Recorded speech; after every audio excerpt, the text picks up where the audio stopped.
네, 온라인에서 이른바 KTX 햄버거녀를 두고 시끌시끌합니다. 윤수경 변호사의 이슈 속 법과 생활에서 자세하게 알아보겠습니다. 윤 변호사님, KTX 햄버거녀 이게 뭔가요?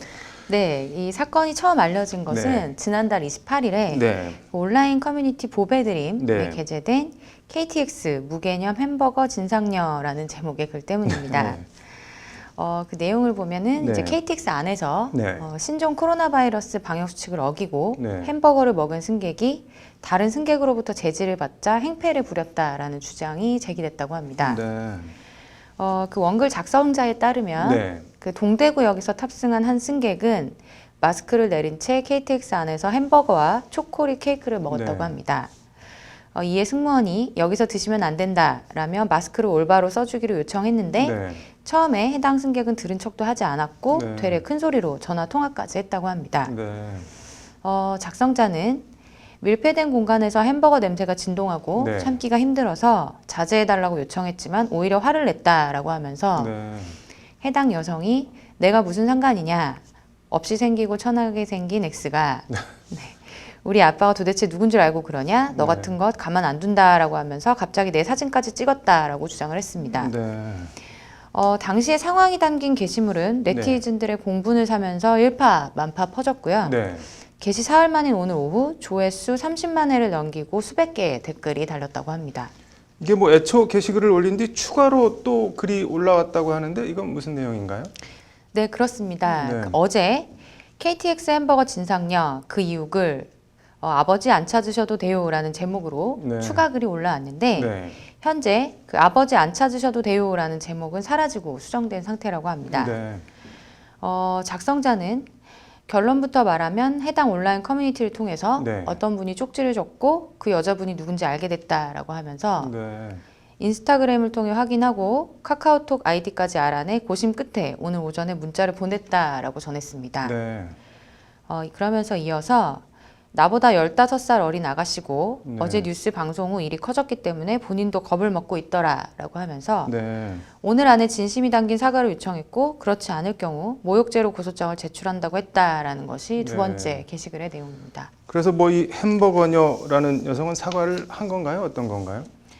네, 맞습니다. 네. 애초에 글을 올린 여성은 네. 햄버거녀라고 지칭되는 여성이 보내온 사과문을 공개했다고 합니다. 네. 그 무리를 일으켰던 여성은 네. 연속적인 미팅을 끝으로 너무 허기가 져 있었고 네. 신경도 굉장히 예민하게 날카로워져 있었던 게 사실이라고 하면서 네. 물론 나의 이런 개인적인 상황에 의미 부여를 하는 것 자체가 옳지 않은 판단임을 인지하고 있고 네. 지금 와서 생각해 보니 참 미숙했던 대처였다는 판단이 든다라고 사과를 했습니다. 네. 이어서 이 여성은 예민한 시국에 방역 준수를 정확히 지키지 못한 점에 정말 죄송하다는 말씀 먼저 드리고 싶고 네. 1차적으로 크게 반성하고 있다라고 거듭 사과를 했습니다. 네. 그러면서도 이제 시국이 시국인 만큼 네. 남이 보기에도 거슬릴 만한 네. 너무나도 당연한 지적을 네. 그땐 왜 그리 크고 예민하게 받아들였는지 그때의 상황을 돌이키고 싶을 정도로 과민하고 격양되었던 나의 반응들과 미숙했던 대처에 다시 한번 저 자신을 돌아보게 된다라는 것이 이 여성의 사과글 내용입니다. 뭐 옳지 않은 판단임을 인지하고 있다. 참 미숙했던 대처였다는 판단이 든다. 약간 뭐 누가 써줬는지 남 얘기하듯 보이기도 하는데 이게 아무튼 코레일이 해당 여성을 고발한다고요. 네, 그 코레일은 감염병 예방법 혐의로 네. 고발 여부를 검토 중인 것으로 알려졌습니다. 네. 현재 KTX 객실 안에서는 네. 사회적 거리두기 1.5단계로 네. 대중교통 내에서는 음식물을 섭취할 수 없다는 방송을 수시로 내보내고 있다고 합니다. 네. 사회적 거리두기에 따라서 음식물 섭취 금지, 그리고 마스크 착용, 네. 객실 내 통화 금지 등의 방역 수칙이 적용되고 있는 것인데요. 네. 논란이 된 영상 속의 여성은 네. 안내 방송에도 네. 아랑곳하지 않고 큰 소리로 통화를 하는 모습이 그대로 나온다고 합니다. 네. 음식물도 섭취했는데요. 네. 이렇게 방역 수칙을 위반하면 감염병 예방법에 따라서 10만 원의 과태료가 부과가 될 수가 네. 있습니다. 통상 지자체 공무원이 위반 행위를 적발한 경우 네. 위반 당사자에게 먼저 마스크를 제대로 착용할 것을 지도하고 네. 불이행할 경우 단속 근거를 설명한 뒤에 과태료를 부과합니다. 네. 이에 대해서 코레일 측은 감염병 예방법에 따라 고발할 수 있는지 네. 내부적으로 검토하고 있다라고 입장을 밝힌 상황입니다. 네. 대중교통에서 이렇게 방역수칙을 지켜달라는 승무원 등의 지시를 거부하면은 강제 하차 등의 조치 또한 내려질 수가 있습니다. 뭐 게시글을 올린 여성은 뭐 분위기를 보니까 고소를 할 것 같질 않는데 이게 모욕죄가 성립을 할 수가 있나요? 네, 먼저 그 모욕죄의 경우에는 네. 공연성, 피해자의 특정성, 그리고 네. 모욕성이 요구가 됩니다. 네. 그 중에서 이제 공연성이란 네. 불특정 다수 또는 다수인이 모욕행위를 인식할 수 있는 상황을 의미를 합니다. 네. 문자 메시지나 일제일 채팅 등의 이제 상대방 이외에 네. 다른 사람이 알 수 없는 경우라면 공연성이 부정이 되게 됩니다. 네.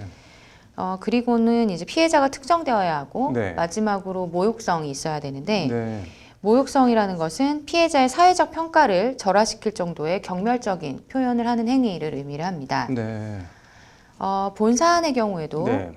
실제 모욕적인 표현이 오고 갔는지 네. 그리고 공연성이 인정될 수 있는지 구체적인 상황을 살펴볼 필요가 있을 것 같습니다. 이번 논란의 경우는 열차 안에서 공개적으로 모욕적인 발언을 한 거 아닌가요? 네, 그 앞서 언급했던 네. 그 경멸성, 공연성 등이 인정되는지 살펴봐야 되긴 네. 하겠지만 그 열차 안이라는 점, 피해자가 특정 여성이라는 점, 네. 뭐 천하게 생겼다 등의 표현을 한 것을 감안하면 네. 다른 사람들이 들을 수 있었다라면 모욕죄가 성립할 수 있을 것 같습니다. 네. 공연하게 사람을 모욕한 것으로 인정되어서 네. 모욕죄가 성립이 되면 네. 우리 형법 제311조에 따라서 네. 1년 이하의 징역이나 금고 또는 네. 200만 원 이하의 벌금에 처해질 수가 있습니다. 네. 고소와 처벌 여부를 떠나서 네. 코로나 팬데믹으로 온 국민들이 쉽지 않은 시간을 보내고 있는데요. 네. 이럴 때일수록 서로를 배려하는 마음과 행동이 필요한 것 같습니다. 아무튼 세상에 참 특이한 사람이 많은 것 같습니다. 오늘 잘 들었습니다.